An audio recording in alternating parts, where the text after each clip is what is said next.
Hi, I'm Dean Mioli, Director of Investment Planning for Citadel Wealth Management. And today I have the pleasure of introducing Gene Goldman, Chief Investment Officer of Citadel Investment Services.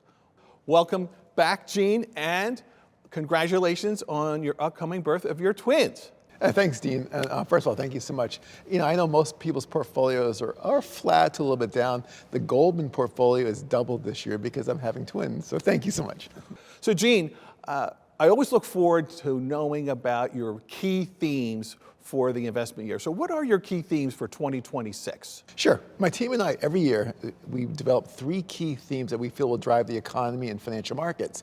So this year, our three key themes are, number one, the economy is slowing, but growth proves to be a little bit stronger than expected. Number two is that market returns are going to come in a little bit below the long-term average. And number three, we will have a market rotation away from those mega cap, large cap technology names into other parts of the market. The economy is definitely slowing down. We feel it. It's been slowing down since post-COVID. We think this year, though, you have a bunch of stimulus coming into the economy, both fiscal stimulus. You look at the big, beautiful bill, for example, that rolled out July of last year with a lot of tax cuts embedded in, but we did not see the IRS lower tax withholding rates. As such, this year, we should see an additional 6 million Americans getting a tax refund, on average increasing by about $500. If you roll this into the economy, assuming a spend rate of around 65 to 70%, you're looking at maybe 0.5% growth to the first half of the year in addition to what was already expected. We also have monetary stimulus. Monetary stimulus is the Fed. The Fed has cut rates by 1.75% over the last 2 years. We expect this year, the Fed may cut rates a little bit more. We'll see what happens given the events, especially in Iran and the inflation events. But overall, the Fed is in a rate cutting cycle that adds stimulus to the economy. Also, if you look at inventory to sales ratios, so inventory divided by sales, these have come down dramatically because last year, companies were so uncertain about the tariff environment, they really pulled in their inventory. They really dragged down their inventory. We think a lot of companies this year will be rebuilding the inventory. And overall, we just think the economy will be a little bit better. The second theme is that market returns will be below long-term average. If you look at the S&P 500, the broad stock market index, over the long term, it's averaged about 9.3%. This year, we have a good economic backdrop. Economy is better than expected, as we expect. Corporate earnings look pretty good, but market valuations are near their historic high. That's limited upside to where market returns could be. So you take this with the uncertainty, especially geopolitical risk, we do think returns are going to be a more modest 4 to 6% return. Third of all, we do expect market rotation away from those big, large cap, mega cap names that drove the market since basically the introduction of ChatGPT in late 2022. We do believe smaller cap names, mid cap names have better valuations, better earnings growth, and historically when the Fed cuts rates, as they've done for the last 2 years, down 1.75%, market breadth tends to widen, small caps and mid caps tend to do well. So we do think markets rotate away from these large mega cap names, the Mag 7, into other parts of the market that are more attractive. So our three things: the economy is slowing but proves to be better than expected, market returns will be a little bit below long-term averages, and number three, market rotation away from mega caps.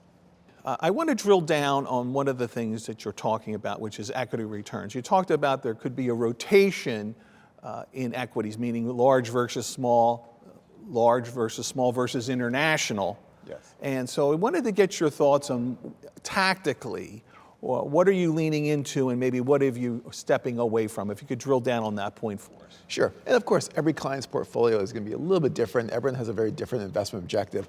But broadly speaking, how we would look at a portfolio, first of all, the most important thing, be diversified. Have exposure to different parts of the market. So now if we drill down, let's look at the equity side.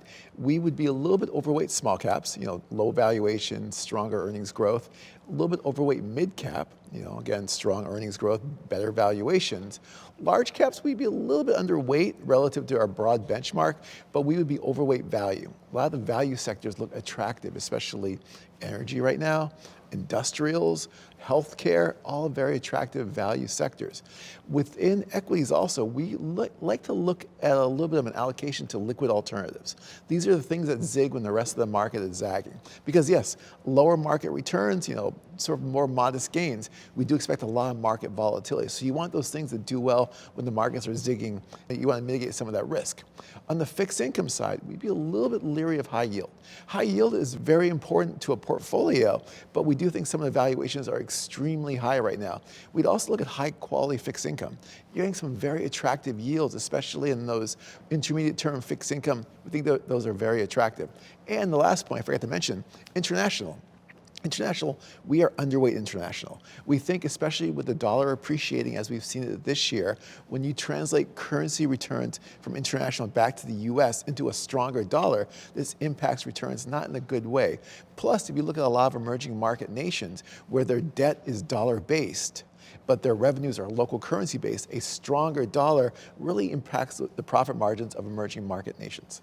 One more thing too, given the uncertainty of the events in the Middle East, we are an oil exporter, we are an oil producer, and we are exporting to like other countries that depend on oil as importers, so Europe, Asia, emerging market nations. I'd be a little bit leery of those nations, so I would be underweight emerging markets and international. I know you talked a little bit about fixed income, so I want to drill down on that. The Fed's meeting today, Yes. And of course everyone is wondering if interest rates are going to be cut. Could they possibly go up? So I wanted to get your forecast on potentially what's going on with interest rates this year. And is Chairman Powell going to stick around past his May deadline? So today's meeting was very interesting, and we'll know about the results of the meeting when you see this video. But my expectation are, number one, the Fed does not cut rates this year. It does not cut rates today. There's a 98% chance the Fed keeps rates as is, and the Fed is not going to cut rates. And I think this makes sense. The economy is slowing down. We feel the labor market slowing down. But what we are seeing is that inflation is starting to pick up. And the Fed, you look at the Fed's preferred measure of inflation called core PCE. It's at 3.1%. The Fed has a 2% target. That's a 50% higher number relative to the Fed's target. So I don't think the Fed can cut rates right now. The other thing we expect to see is what comes out from the Fed's dot plot. So the dot plot, as you know, it's a report the Fed releases once a quarter. It's anonymously, where each Fed member anonymously indicates where they see interest rates, inflation, they see economic growth, all those things together.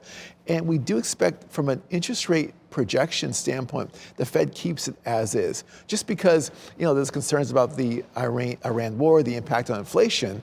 But historically, I think the Fed is going to look beyond that. Because last year, for example, the precedent was set. Tariffs were announced, and the Fed's next dot plot, they did not raise it. So we think that the Fed looks beyond the near-term impact of oil prices and inflation. The other thing to look with the dot plot, I think the Fed revises upward a little bit the inflation story. Because if you look at the last dot plot, inflation was at 2.9, now it's at 3.1. They have to raise it a bit. And to your question, more particular, the Powell's press conference. This is likely his second to last meeting before he's done. I think he's going to be gone after that. I don't think he's going to stick around just because, it's a new regime. It's a new, Kevin Warsh is likely going to be nominated. I know there's some discussion in terms of will he be nominated, but he will make it through. He will make it through. And the question for Powell's press conference is the market going to view his comments as his comments or the comments of the entire Fed? And that's something we'll watch carefully. But overall, where do we see interest rates this year from the Fed standpoint? Well, the Fed, if you look at their last dot plot, it's very divided. Half of the Fed members said 0 or 1 rate cut in 2026.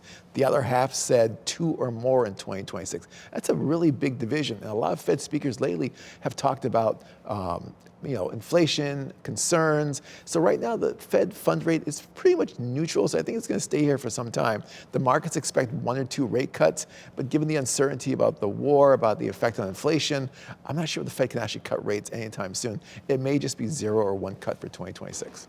Well, Gene, that's very interesting on the interest rate front.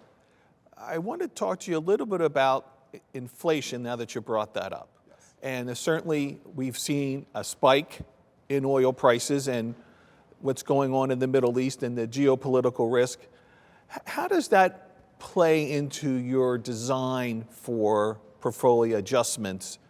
And how should clients of Citadel Wealth Management think about that? Is that something that we should be concerned about, or how are you handling those things? Yeah, it's a great question because, historically speaking, when you have a war or a crisis event, usually the markets sell off a little bit at first, but then after the next month or 6 months later or 12 months later, it's almost a non-event. I mean, I know there's a human life aspect, and I do respect, I do worry about the people in the region. It's a tough spot. But if you look from an economic and a financial market perspective, the markets tend to ignore these events after a while. I do think the events now could be a little bit different because we've seen a huge spike in oil. We've seen the aggressive nature of Iran to protect the Strait of Hormuz in terms of shutting it down. And the last point is that there's really no clear time frame when this war could end. The markets don't like transparency. They want to know when things end. And this uncertainty about how long it will last could overhang the market for some time.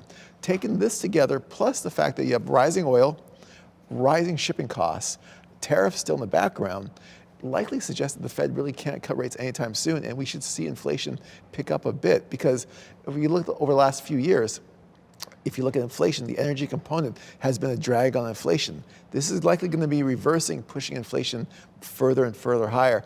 Take all this together and the fact that you're seeing a strengthening dollar, given the fact that we also started this war when markets were at a higher valuation, expect market volatility to be really picking up dramatically. So what does this mean to a client portfolio? A lot of things we talked about before. Alternatives, be diversified, be disciplined, and look for the long term. But here's some good news. Even if markets pull back, we do believe it's a buy the dip opportunity. Because if you look, right now, as of this recording, the markets are down about 5% from their peak. Historically, a correction where stocks fall 10% or more from top to bottom occurs about once every 13 months. And it's a normal part of investing. We just don't see a bear market anytime. Bear markets when stocks fall top to bottom by 20% or more. To have that, you need a recession, and we don't see a recession anytime soon. Because since 1945, we've only had 3 bear markets without a recession: 1962, 1987, and 2022. So we don't see a recession or a bear market. So we would continue to be a buy the dip buyer, especially given all the money on the sideline looking for better valuations. It's kind of interesting. About a year ago, we had the announcement of the tariffs, and of course the markets did not like that at all. And to your point, we had a spike down in equity returns, but look how the year finished overall. So that's exactly to your point. These short-term things happen in the market to be ignored for the most part, as long as you keep that long-term focus. Yeah, and that's a great point. You see these big fluctuations, like the S&P 500 fell 19.8% from peak to trough. Remember, a correction is 10% or more, a bear market is 20%.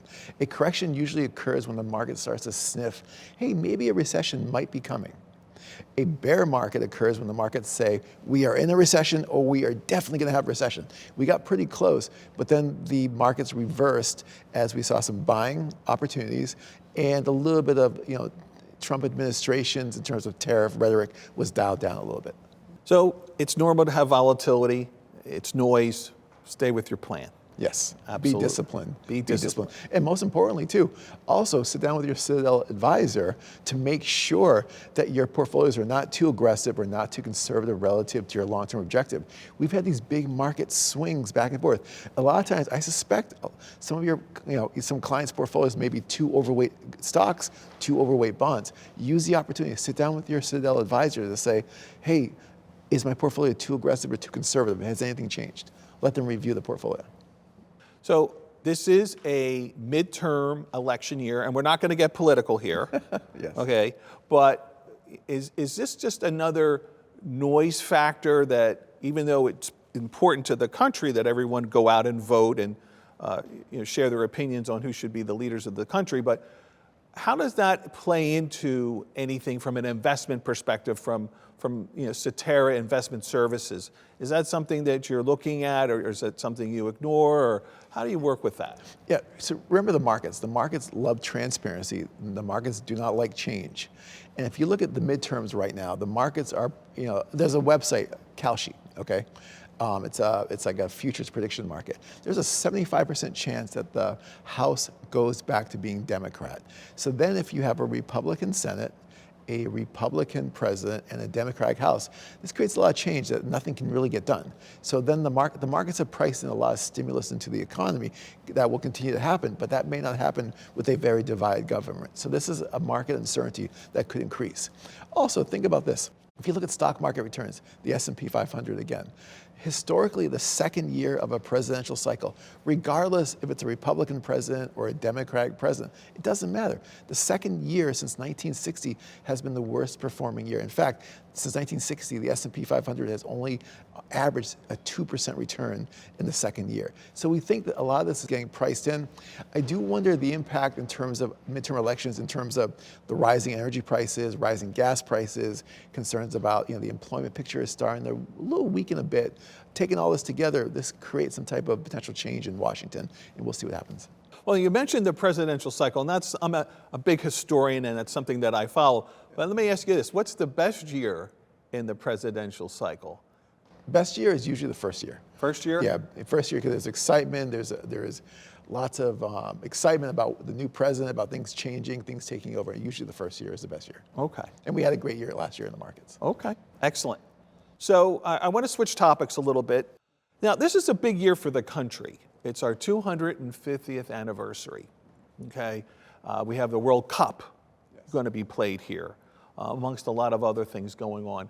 How does that play into our economy? Is there do we get a little burst, because you were talking about the tax refunds being a little burst? Do we get a little burst from that euphoria around USA? Yes. During events like this, there's always an increase in spending, especially travel coming in, especially for big events like this. We also have the Olympics coming in 2028.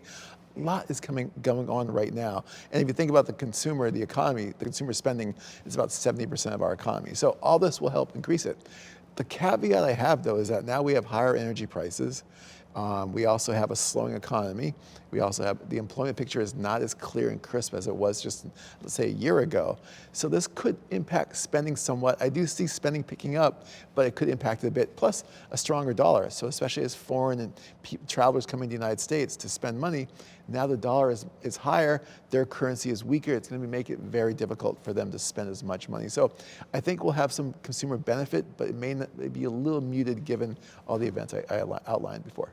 So, Gene, this has been fantastic. I really enjoy sitting down with you each year. It's been one of the things I look forward to. Is there anything you would like to leave us with? Any final thoughts regarding 2026 and your outlook? Yeah, I think my final thoughts is this. Market volatility is a normal part of investing.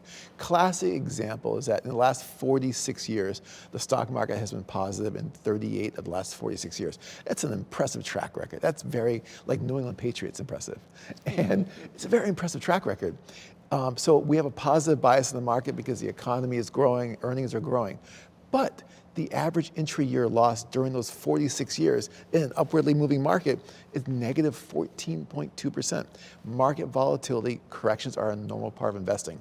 Being disciplined, being diversified, focusing on the long term, sitting down with your advisor is so important to navigate any uncertainty like this.